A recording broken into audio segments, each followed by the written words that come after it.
Assalamualaikum warahmatullahi wabarakatuh dan salam sejahtera. Video pembentangan bagi subjek GMJF 2033 dasar analisis fiskal. Negara yang kami pilih ialah Switzerland, disediakan oleh Muhammad Faiz Akmal bin Yasir 268438, Umar bin Abdullah 268835. Pengenalan. Negara Switzerland dan percukaian dipilih adalah cukai korporat. Switzerland adalah negara yang berada di dalam Eropah Tengah, negara-negara jiran termasuk Austria, Perancis, Italia, New Zealand dan Jerman. Geografi Switzerland kebanyakannya adalah pegunungan dengan dataran tinggi bukit, dataran dan tasya besar. Switzerland mempunyai ekonomi pasaran moden di mana harga barang dan perkhidmatan ditentukan oleh sistem harga prima. Switzerland adalah ahli persatuan perdagangan bebas Eropah iaitu EFTA.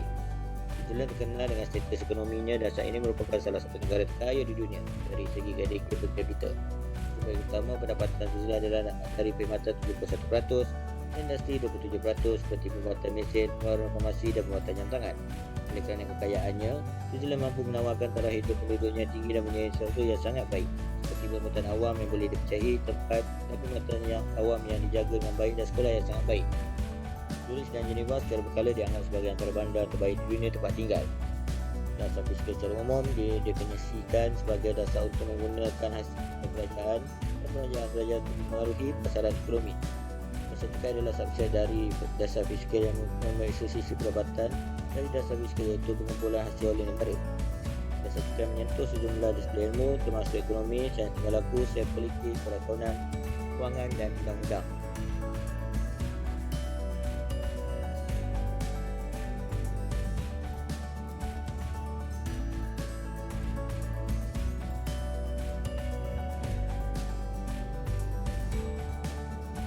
Dalam sistem percukaian Switzerland, mereka mempunyai undang-undang cukai dan cukai mereka sendiri seperti cukai pendapatan, kekayaan, harta pusaka, keuntungan, modal dan harta benda dan cukai lain agak berbeza. Selain perkara tersebut, amalan tidak asing bahawa penduduk atau warga negara Switzerland tidak punya pilihan untuk membayar cukai yang telah ditetapkan ke atas diri mereka. Selain perkara tersebut, amalan tidak asing bahawa penduduk atau warga negara Switzerland tidak punya pilihan untuk membayar cukai yang telah ditetapkan ke atas diri mereka.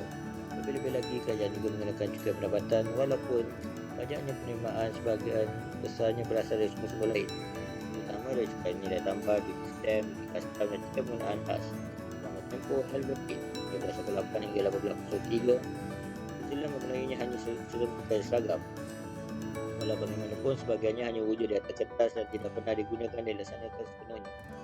Mengikuti kejatuhan Republik Helvetic dan kembalinya ke Persekutuan Negeri, ekonomi cukai mereka dipolisi semula dan sistem percukai mereka dikembangkan secara bebas. Ini menyebabkan pelbagai perkara wujud dalam pembinaan sistem percukaian dan struktur cukai individu.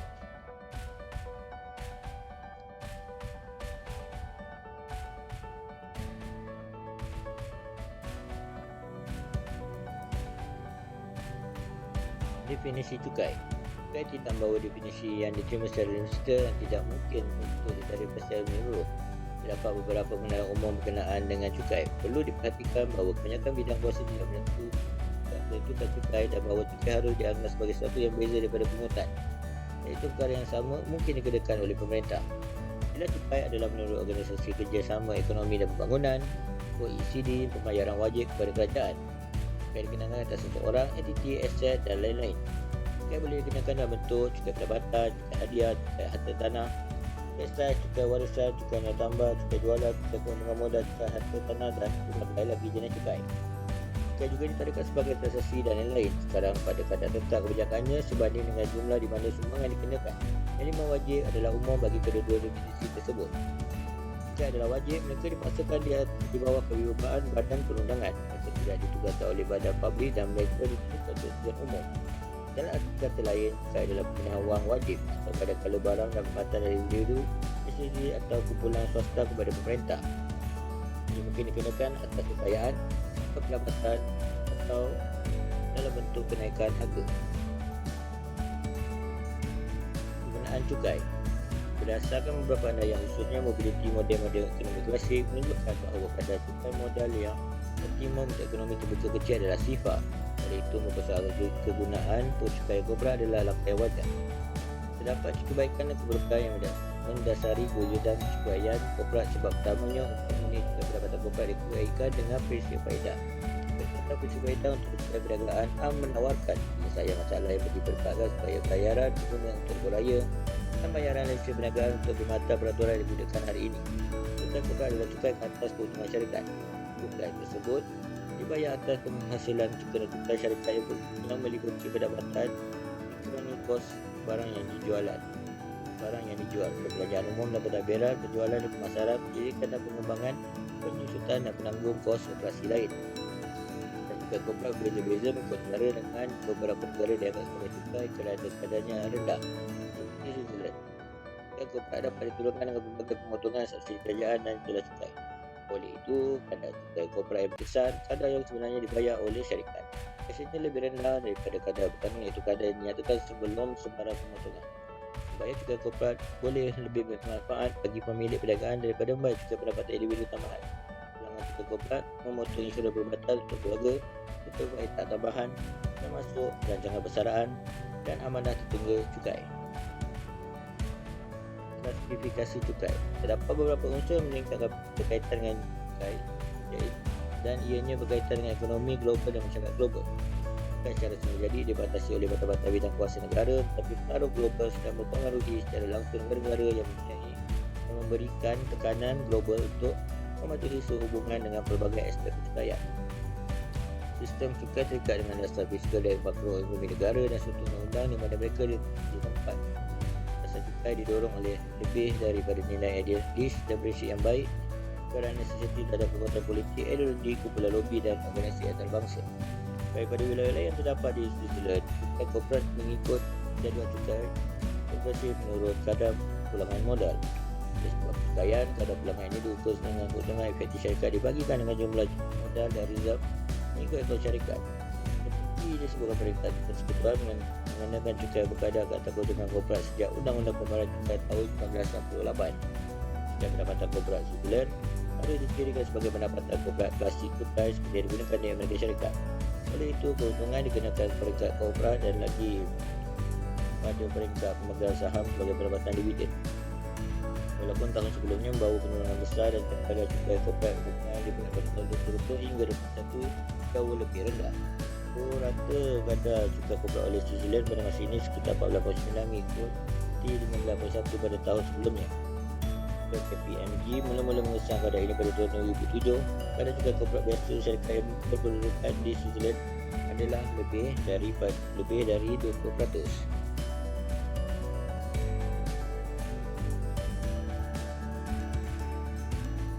Kadar cukai pada peringkat kerajaan Persekutuan New Zealand mengenakan cukai pendapatan korporat di flat kadar 85% atau keuntungan selepas cukai syarikat dan korporasi.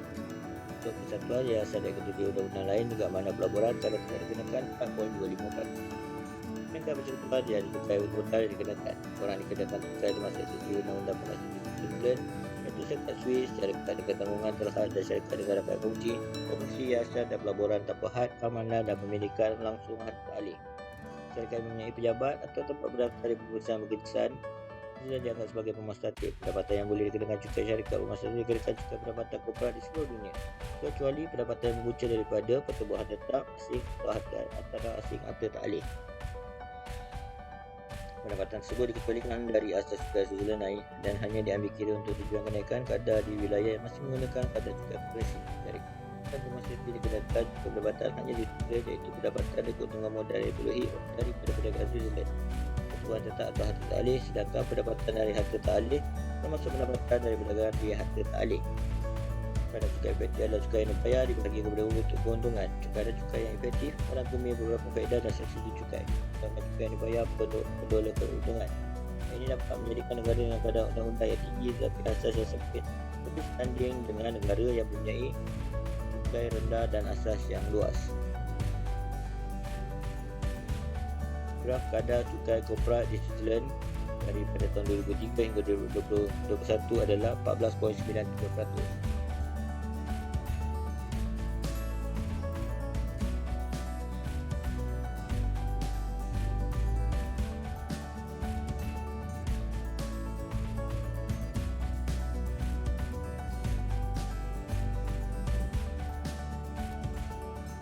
Prinsip cukai. Banyak negara menggunakan cukai syarikat atau cukai korporat ke atas pendapatan atau mengatur beberapa jenis yang di undang-undang.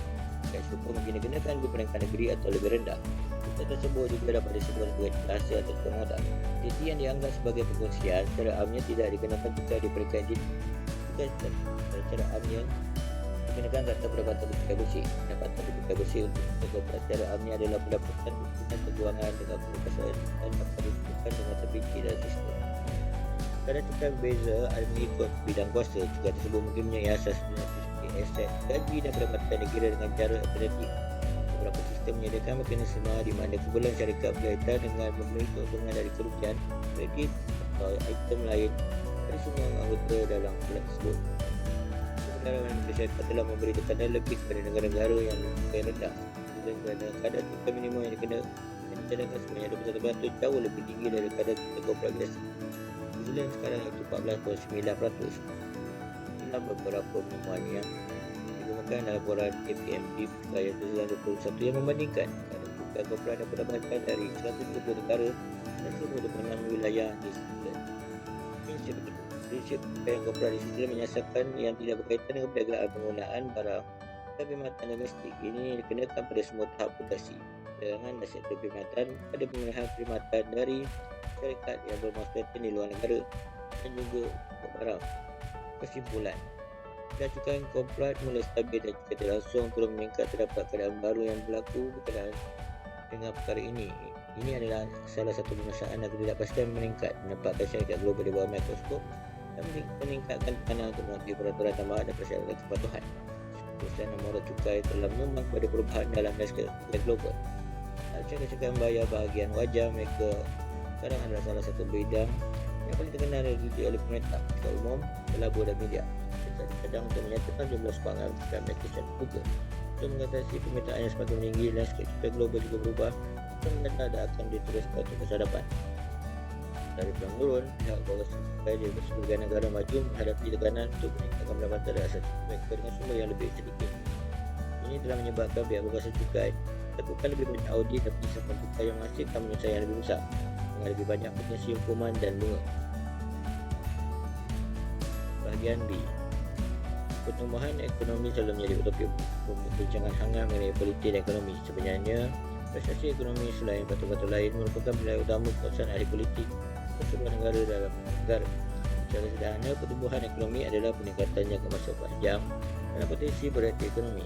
Ini menggariskan satu aspek penting perbezaan antara ekonomi pertumbuhan, perubahan jangka panjang dan kita perdagangan merupakan ekonomi jangka pendek kebanyakan variasi. Pertumbuhan bergantung pada pengumpulan tenaga kerja dan modal. Sejak perkara ini, lebih banyak faktor telah diberikan untuk menyumbang kepada pertumbuhan. Menjadi positif dihilangkan dari model neoklasik memberi lebih banyak penjelasan tentang pertumbuhan. Mereka melangkah lebih jauh dan menyebut R&D dan perusahaan aktiviti sebagai sumber lorang ini. Secara dinasti dasar juga dinas sebagai roda kemudian digunakan kajian untuk mengawal ekonomi. Pilihan untuk menggabungkan bermaksud bahawa cukai pada cukai korporat yang benar dengan pada cukai global jadi mendorong pengambilan risiko. Terdapat banyak kesan potensi sistem cukai terhadap perusahaan yang mencari instrumen yang kuat untuk kesan cukai ini.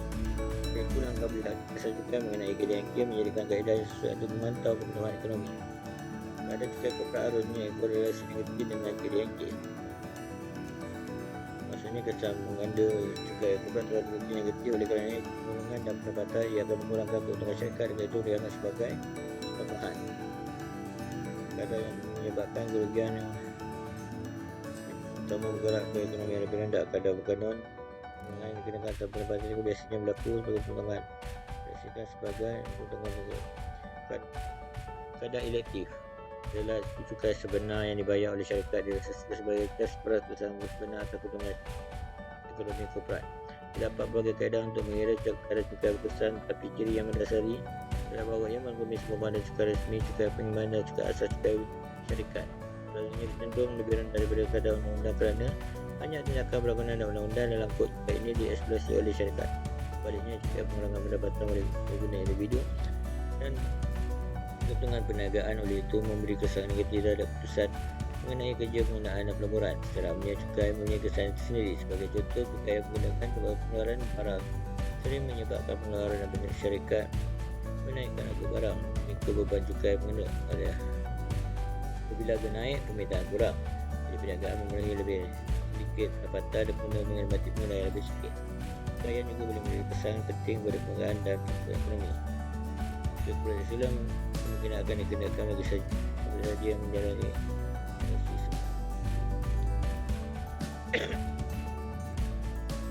keperluan Islam digunakan pada persekutuan wilayah dan komuniti. Hasilnya beberapa banyak yang dibayar berbeza-beza bergantung pada tempat sebuah syarikat berada. Dalam pada itu, cukai korporat Islam setiap syarikat membayar cukai sebagai dirjen yang berdiri sendiri, iaitu tidak ada kumpulan cukai atau kemungkinan penyataan cukai sejak ke-20 semua syarikat di Switzerland dikenakan cukai yang sama. Kebebasan ekonomi yang dijamin di bawah peraturan Swiss membolehkan siapa saja termasuk warga merasa beroperasi perniagaan di Switzerland untuk membentuk syarikat. Tidak ada keputusan dari pihak kuasa kalian Dewan Perniagaan atau Persatuan Perniagaan menetapkan perniagaan walaupun bagaimanapun warga masih memiliki kendaraan yang terdekat. Bentuk ekonomi di perniagaan sesuai yang terdekat macam menetapkan ini bergantung pada banyak faktor penyatu rasa perniagaan syarikat individu serta dibenarkan membentuk undang-undang yang besar. Sekian, terima kasih.